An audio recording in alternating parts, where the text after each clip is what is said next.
Hey everyone, it's a very cold and snowy January 1st over here, and today I just wanted to pop on and make a quick video about the habits that I'm leaving behind in 2024. I have a warm mug of tea for my little video, and we're just gonna be having like a sort of cozy chat. My last video is doing pretty well, and so I have quite a few new subscribers from it, so if you're new here, hi. I will get back to doing more research heavy, like content focused videos too, but I just wanted to get back on camera and practice speaking for a bit because I'm a little bit rusty. So yeah, let's just do it. So if you subscribe to me from my quitting social media video or like how I beat my social media addiction, you know that I have a really bad problem with short form content. Well, I'm not back on TikTok or Instagram or anything like that.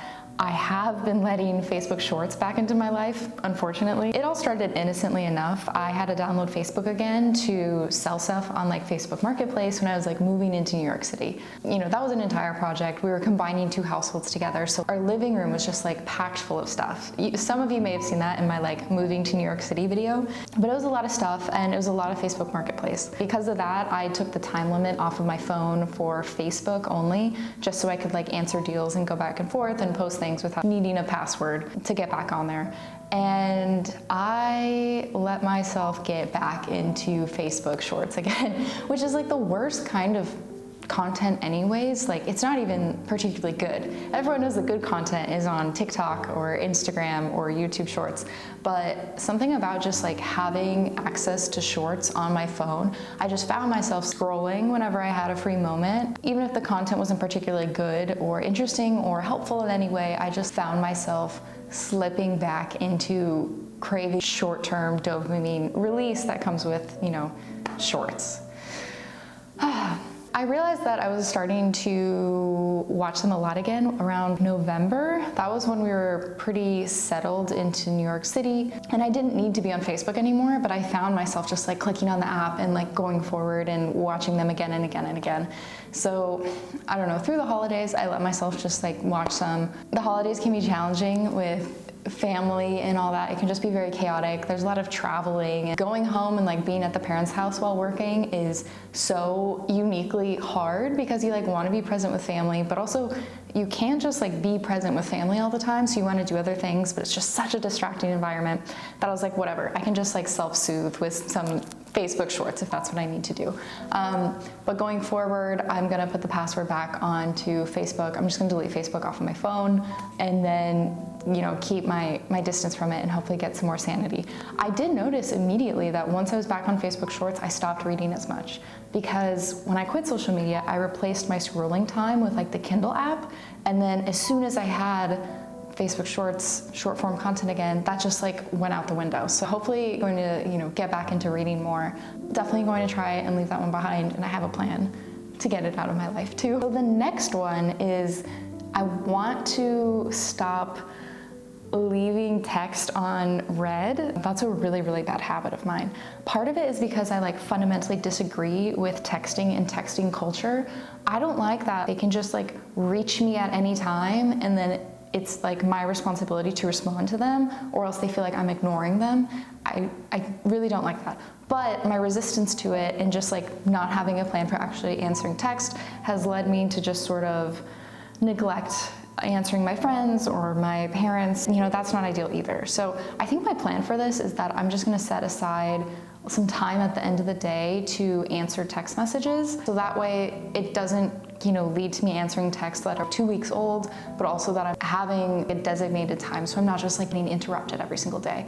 I hope this is a good strategy for me going forwards, that I answer text while, you know, maintaining the ability to do deep work and like go about my day without constantly getting pinged. Okay, the next one is I want to stop dwelling on the past. I don't know if you guys have noticed this, but I'm someone who thinks a lot. I just find myself to be like quite a cerebral person. I like dwell and ruminate on things and live in the past, focus on mistakes, on things that I could have done better or outcomes that I wish were different. But that's actually just not helpful to anything or anyone. Like, yes, you can learn your lessons, but there's no point in like dwelling in them. Sometimes I can find myself falling deep into these introspective wells, and I don't always think that's good for me. I think for maybe a certain subset of people broadly, they could benefit a lot from being more introspective. But for me, I find that I'm naturally sort of that way. I think I want to make like a a ban from thinking on my past or like dwelling on it.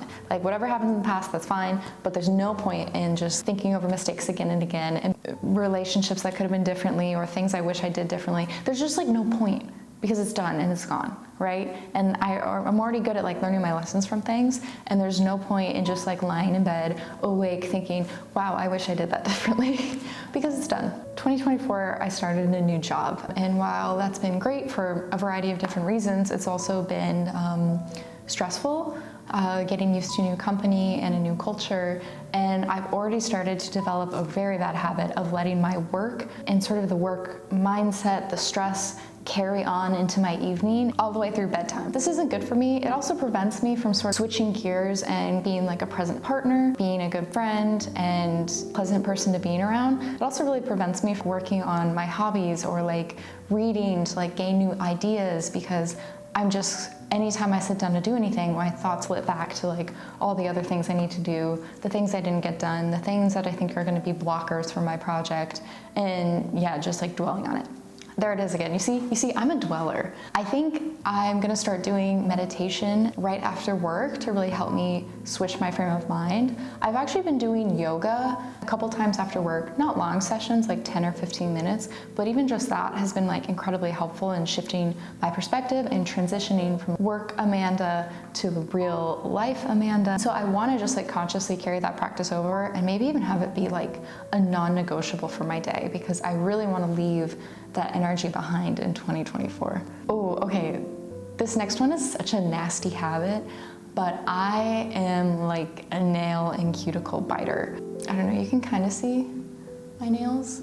They're not terrible. I actually need to trim them again, but like there's a little one there. My thumbs are always pretty bad, and I really, really want to stop doing this, which is gonna be hard because I've been a nail biter my entire life. I've never not been just ripping at my nails. I also like tend to pick at my nails like this.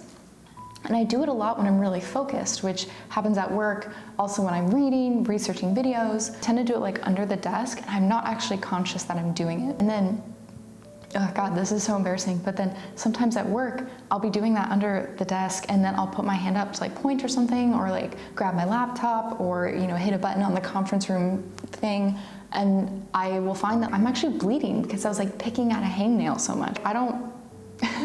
It's just kind of gross. I'd be like bleeding during like a business meeting because you're just like, I don't know, neurotic or something. I do have a plan for this. I actually ordered some cuticle oils. And as you know from my underconsumption video, I'm not someone who just solving problems with buying things. I did find that when my cuticles are more moisturized, there's like less like hangnails and stuff for me to actually unconsciously pick at. I was using lotion, but it kind of dried out pretty quickly. And so I did some research, and I heard that oil is really helpful for just like keeping them hydrated long term. So I got like a little oil pen to keep at home, and then one at my desk. And then I think a big part of it is just fidgeting itself. I'm gonna try to replace fidgeting with my fingers and stuff like that to fidgeting with like a little toy or something. If you have any recommendations for that, of course, leave it below. But there's like these little fidget cubes, and I might get one of those.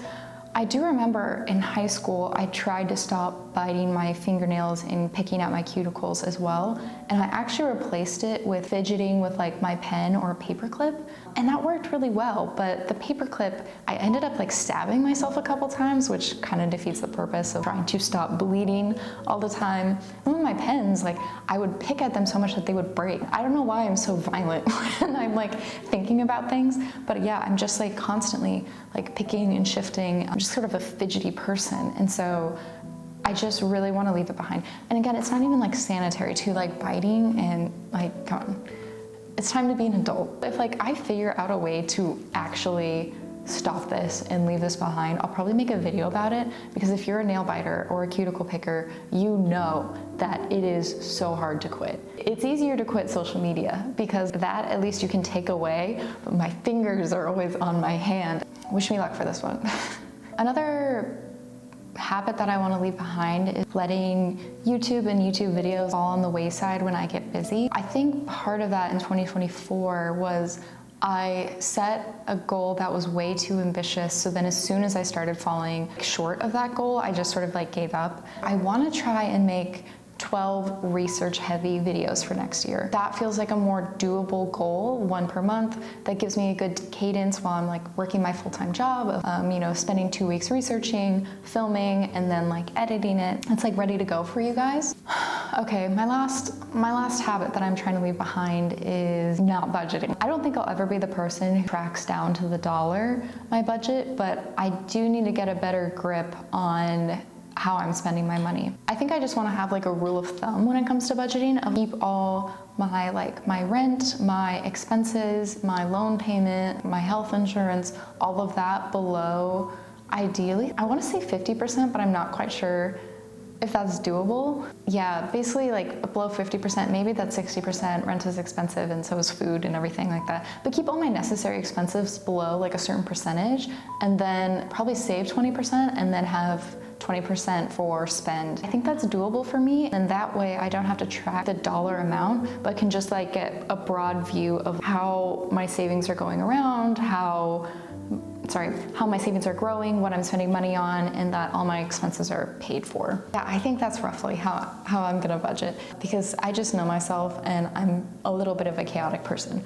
And having like a beautiful spreadsheet that I did every weekend with every single dollar that I spent, that's just like not how I operate, and I don't have time for that. If I just broadly understand it with percentages, then that first stepping stone to budgeting, and that'll be better than like not budgeting at all. Well, thank you guys for watching. I really appreciate it. Let me know down below what habits you guys are leaving behind in 2024. And also if you guys have any ideas for like content you want to see me do in 2025, I would really appreciate that.